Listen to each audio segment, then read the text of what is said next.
கோழிகளின் புத்திசாலித்தனம். ஒரு ஊர்ல முத்துங்கிற ஒரு விவசாயி வாழ்ந்துட்டு வந்தாரு.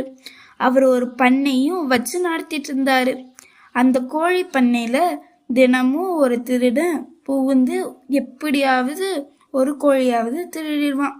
அதை நினைச்சு அவரு ரொம்பவே வருத்தப்பட்டாரு.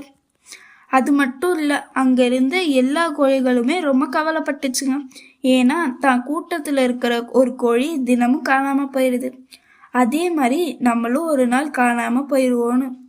அதுக்கு விடையா ஒரு குட்டி கோழியான சீனுங்கிற ஒரு கோழி ஒரு திட்டத்தை பட்டுச்சு. என்ன திட்டம்னா, திருட வரும்போது நம்ம எல்லாரும் சேர்ந்து ஒன்னா சத்தம் போடுவோம்.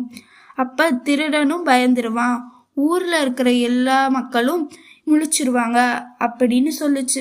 அதை கேட்டு மற்ற கோழிகளும் சரி இதே மாதிரி நம்ம பண்ணுவோம், நாளைக்கு திருட வரும்போது நம்ம அதே மாதிரி கத்துவோம், அப்ப திருடனும் பயந்துருவான் அப்படின்னு நினைச்சிச்சுங்க. அடுத்த நாள் இரவு வந்துச்சு. அப்ப திருடனும் வந்தான். வந்து ஒரு கோழிய கையில எடுக்கவுமே மற்ற எல்லா கோழிகளும் சேர்ந்து கத்த ஆரம்பிச்சிருச்சுங்க. அதை கேட்டு திருடனும் பயந்துட்டான். மக்களும் முழிச்சிட்டாங்க. முழிச்சு திருடனை பிடிச்சிட்டாங்க. பிடிச்ச உடனே திருடன்ட்டு இருந்த அந்த கோழியை வாங்கிட்டு அதே சமயம் அந்த திருடனை அந்த ஊர்ல இருந்து துரத்திட்டாங்க. அதுல இருந்து கோழிகளும் திருட்டு போகிறதே இல்லை. அதே மாதிரி திருடனும் அந்த ஊருக்கு வரதே இல்லை. அதனால அந்த விவசாயி ரொம்பவே சந்தோஷப்பட்டாரு. தன்னோட கோழிகள் இவ்வளோ புத்திசாலியான கோழிகள் அப்படின்னு. அதே சமயம் அந்த கோழிகளை ரொம்பவே பாராட்டினாரு. எதுக்காக? திருடனும் பிடிச்சு தந்ததுக்காக.